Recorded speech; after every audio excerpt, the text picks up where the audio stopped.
पिछले पार्ट में हानि अचानक से यूरोंग पास में आ गया था, जहाँ पर हम देखते हैं कि वो काफी घबराया होता है और तभी अचानक से उसे अपने पेरेंट्स भी दिखाई देते हैं। इसके बाद हम देखते हैं कि वो इनको रोकने के लिए कोशिश करता है और कहता है कि आप वहाँ ना जाइए, मगर इसके बाद भी हम देखते हैं कि वो इसके बारे में कुछ भी नहीं कर पाता। जिसके बाद वहीं हम देखते हैं कि बियर डीमन ने असल में इसे इंजर्ड कर दिया था और फिर वो कहने लगता है तुम्हारी किस्मत सही है कि मैंने जिनको भी मारा है उनको कलेक्ट करके रखा हुआ है, क्योंकि असल में मेरा हैबिट है डेथ से पहले अप्रिशिएट करना। इसीलिए मुझे ऐसा लगता है कि तुम्हें इसके लिए मुझे थैंक यू कहना चाहिए, क्योंकि तुम अपने मौत से पहले अपने पेरेंट्स को देख पा रहे हो। और क्या तुम्हें उनके चिल्लाने की आवाज नहीं सुनाई दे रही? मगर वहीं हम देखते हैं कि हानि बहुत बुरे तरीके से इंजर्ड हो गया था, जिसके वजह से हम देखते हैं कि आखिरकार वो इसके बारे में कुछ भी नहीं बोल पाता और फिर वो पूरी तरह से शांत हो जाता है। जिसके बाद वहीं हम देखते हैं कि हाओचुन और उसके बाकी साथी इस बात से काफी उदास हो गए थे और वहीं मास्टर हान और मास्टर यांग को भी लगता है कि वो मर गया।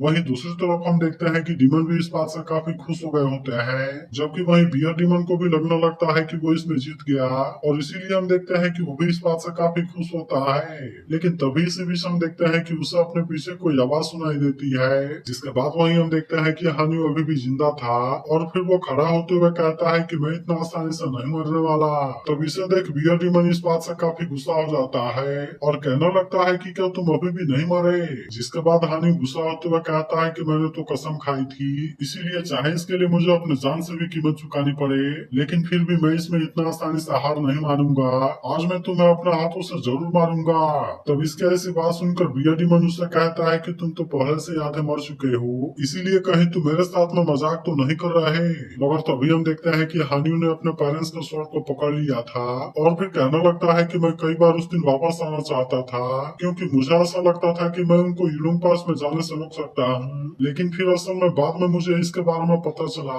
और इसीलिए चाहे मैं इसके बारे में कुछ भी कर लूँ, लेकिन फिर भी वे वहाँ जरूर जाएंगे। इसके बाद वो कहने लगता है कि भले ही मैं वापस ना जा पाऊँ या फिर चाहे मुझे अपने ब्लड के लास्ट ड्रॉप को भी सेक्रीफाइस क्यों न करना पड़े, मगर इसके बाद भी मैं उस वार को खत्म जरूर करूंगा। अब इस तरह से हम देखते हैं कि वो फिर से अपने बर्निंग पावर का यूज करने के लिए रेडी हो जाता है और कहने लगता है कि चाहे आज कुछ भी हो जाए, लेकिन फिर भी तुम यहाँ जरूर मरोगे। जिसके बाद वहीं हम देखते हैं कि बियर डीमन भी इसका सामना करने के लिए रेडी हो गया था, जबकि वहीं स्टार डीमन कहना लगता है कि बियर डीमन डीमन क्लैन का स्ट्रॉन्ग होल्ड है और इन हजारों सालों में कोई भी उसे हर्ट नहीं कर पाया। मगर इसके बाद भी हम देखते हैं कि हानि को इसके बारे में कोई चिंता नहीं होती, इसीलिए हम देखते हैं कि वो अपने पावर का यूज करके इस पर अटैक करने के लिए आ गया था, जबकि वही उदाहरण देखते हैं कि उसका सभी साथी इस बात से काफी हैरान होते हैं और किसी को भी कुछ पता नहीं होता कि अब यहाँ पर क्या होगा। इसके बाद हम देखते हैं कि हानु ने सीधे बियर डीमन के ऊपर अटैक कर दिया था, जबकि वही हम देखते हैं कि बियर डीमन भी इसमें अटैक करता है।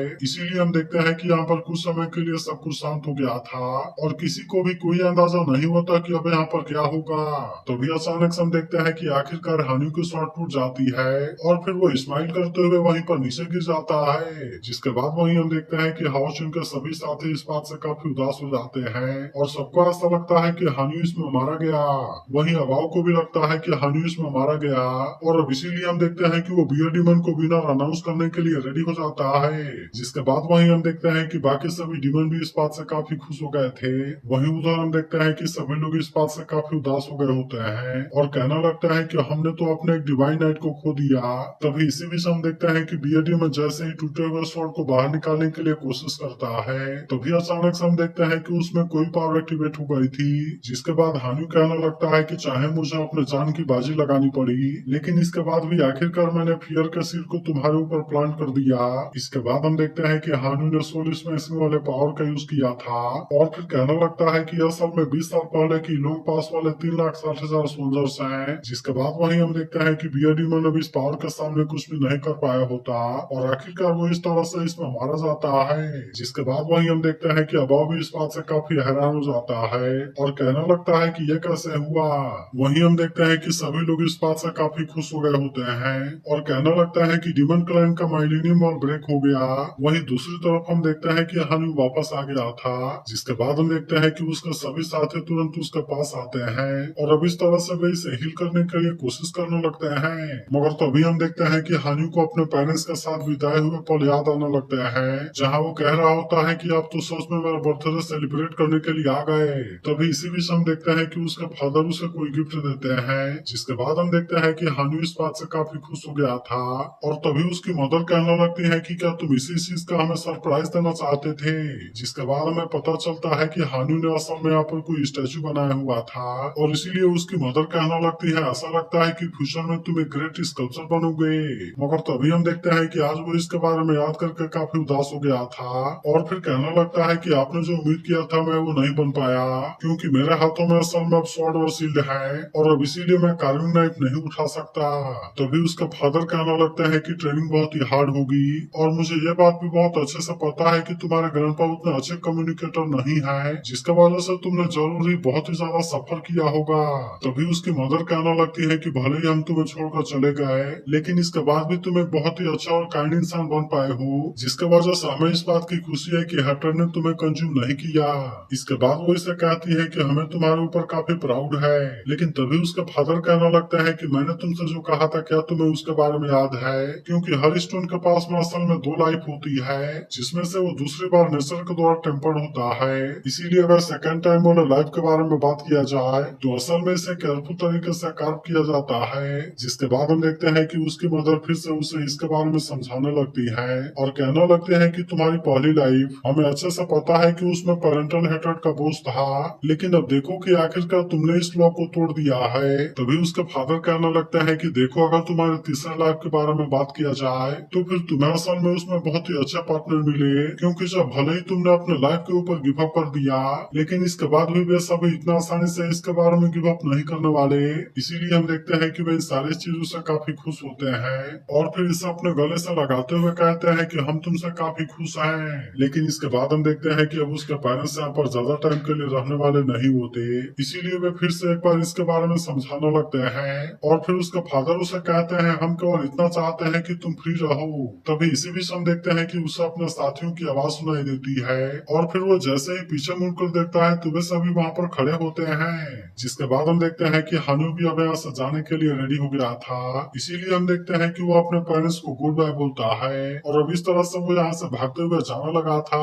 जिसके बाद वही हम देखते हैं कि उसकी मदर भी काफी खुश होती है और कहने लगती है कि तुम अपनी सेकंड लाइफ में बिल्कुल एक बर्ड के जैसे फ्री होकर फ्लाई करना। इसके बाद हम देखते हैं कि आखिरकार वे यहाँ से गायब हो जाते हैं जबकि वही उदाहरण देखते हैं कि लिंसिन और बाकी सभी उसे बचाने में कामयाब हो गए थे और लिंसिन कहने लगता है कि लीडर ने बिल्कुल सही टाइम पर इसके बारे में सोच लिया और असल में अभी भी हानु के सोल में सोल चैन का ट्रेस है। तभी चैन रोते हुए कहने लगती है कि अगर इसमें थोड़ा सा भी लेट हुआ होता तो हम तो असल में हानु को बिल्कुल भी नहीं बचा पाए होते। जिसके बाद वही हम देखते हैं कि खुद शायर भी इसके बारे में काफी उदास होती है और कहने लगती है कि हमें तो ये भी नहीं पता कि आखिरकार हाउचन के साथ में क्या हो रहा होगा। जिसके बाद वही हम देखते हैं कि हाउचन बैरियर को तोड़ने के लिए कोशिश कर रहा था लेकिन असल में वो इसके सामने कुछ भी नहीं कर पाता। तभी इसी बीच हम देखते हैं कि अभाव भी यहाँ पर आ जाता है जिसे देखते ही वो इसके ऊपर और ज्यादा गुस्सा हो गया था लेकिन इसके बाद भी हम देखते हैं कि अभाव को इस बात से कोई ज्यादा मतलब नहीं होता इसीलिए वो हाउचन से कहने लगता है कि ये तो भी पहला था लेकिन मुझे ऐसा लगता है कि तुम्हें एक बार इन स्टार्स को देखना चाहिए क्योंकि ये तो असल में दोस्तों लाइफ के स्टार्स हैं और इनमें से हर कोई असल में एक इंसान के डेस्टिनी को रिप्रेजेंट करता है। इसके बाद वो इसे कहने लगता है कि केवल 7 दिनों के अंदर 100 इंसान और 100 डीमन आमने सामने होंगे और इस तरह से यहाँ पर 100 डेथ कंप्लीट होगा। जिसके बाद वही हम देखते हैं कि इसके बारे में जानकर सभी इस बात से काफी परेशान हो गए होते हैं और कहने लगता है कि आखिरकार ये क्या है और क्या सच में यहाँ पर एक किलिंग स्प्री होने वाला है। वही उदाहरण देखते हैं कि अभाव इसके बारे में सोचकर जोर जोर से हंसने लगा था जबकि वही हम देखते हैं कि हाउचन इतना आसानी से हार मानने वाला नहीं होता और कहता है कि मैं तुम्हें इसमें कामयाब नहीं होने दूंगा।